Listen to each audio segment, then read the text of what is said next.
भारत और पाकिस्तान में जंग हो और पाकिस्तानी फौज अपनी फजीहत न कराए, ऐसा कभी हो सकता है क्या? नहीं। जय हिंद देवियों और सज्जनों, आज की ये वीडियो दास्तां है कि कैसे भारतीय नौसेना ने एक बंद पड़े युद्धपोत से उस समय की एक बेहद ही एडवांस सबमरीन को डुबो दिया। दोस्तों, आज हम बात कर रहे हैं बांग्लादेश की आज़ादी के लिए लड़े गए 1971 के भारत पाकिस्तान जंग की। इस जंग में भारत की जीत का सबसे बड़ा कारण था आईएनएस विक्रांत। बंगाल की खाड़ी में तैनात आईएनएस विक्रांत ने तत्कालीन ईस्ट पाकिस्तान में लड़ रही पाकिस्तानी सेना का सप्लाई चेन पूरी तरह से तबाह कर दिया था।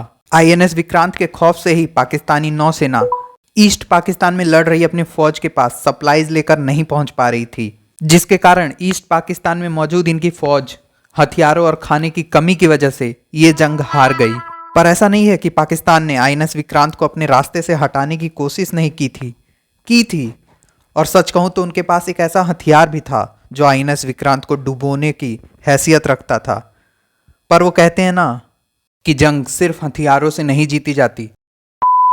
ये हथियार था 1963 में पाकिस्तान द्वारा यूएसए से खरीदा गया उस समय का एक बेहद ही एडवांस सबमरीन पीएनएस गाजी। ये ट्रेंच क्लास डीजल सबमरीन, जिसको ओरिजिनली जाना जाता था बाय द नेम यूएसएस डिएब्लो, इसे यूएस नेवी ने वर्ल्ड वॉर 2 के टाइम बड़े ही इफेक्टिवली यूज भी किया था।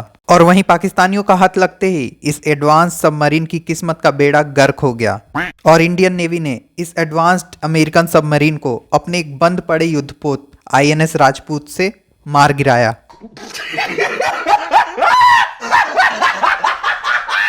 आईएनएस विक्रांत को डुबोने का सपना लिए जब पीएनएस गाजी ने लाहौर के बंदरगाह से सेल करना स्टार्ट किया तो पाकिस्तानियों के प्लान की भनक इंडियन इंटेलिजेंस एजेंसी को लग गई। और चूंकि आईएनएस विक्रांत के पास कोई भी एंटी सबमरीन वेपन नहीं था तो वो डायरेक्टली पीएनएस गाजी के साथ कॉम्बैट नहीं कर सकता था। अब इंडियन नेवी के सामने दो चैलेंजेस थे, पहला आईएनएस विक्रांत को बचाना और दूसरा पीएनएस गाजी को डिस्ट्रॉय करना। विक्रांत को बचाने के लिए उसे चुपचाप बंगाल की खाड़ी से हटाकर अंडमान और निकोबार के किसी सीक्रेट पोर्ट पर छुपा दिया गया। अब रही बात पीएनएस गाजी को डिस्ट्रॉय करने की, तो उसे डिस्ट्रॉय करने लायक वेपन्स थे आईएनएस राजपूत के पास, पर वो तो इंजन फेलियर की वजह से विशाखापट्टनम के पोर्ट पर बंद पड़ा खड़ा था।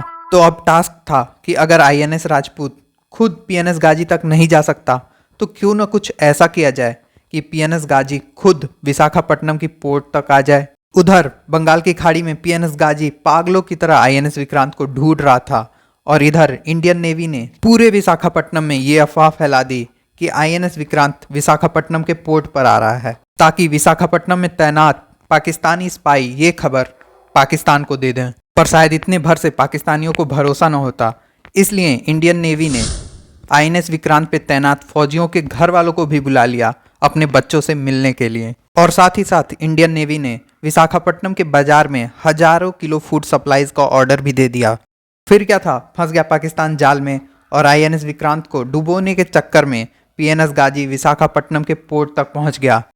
अब पीएनएस गाजी था तो बहुत ही कैपेबल सबमरीन, पर उसमें भी एक कमी थी, उसका बेकार सोनार सिस्टम। अब इससे पहले कि पीएनएस गाजी भारत की इस चाल को समझ पाता और उसे पता चल पाता कि आईएनएस विक्रांत तो विशाखापट्टनम के पोर्ट पर है ही नहीं, पोर्ट पर पहुंचते ही उसका स्वागत किया आईएनएस राजपूत ने डेप्थ चार्जेस और टॉर्पीडोज के साथ, जिसने पीएनएस गाजी के 2 टुकड़े कर दिए और पीएनएस गाजी के साथ ही डूब गया पाकिस्तान के 1971 के जंग को जीतने का सपना।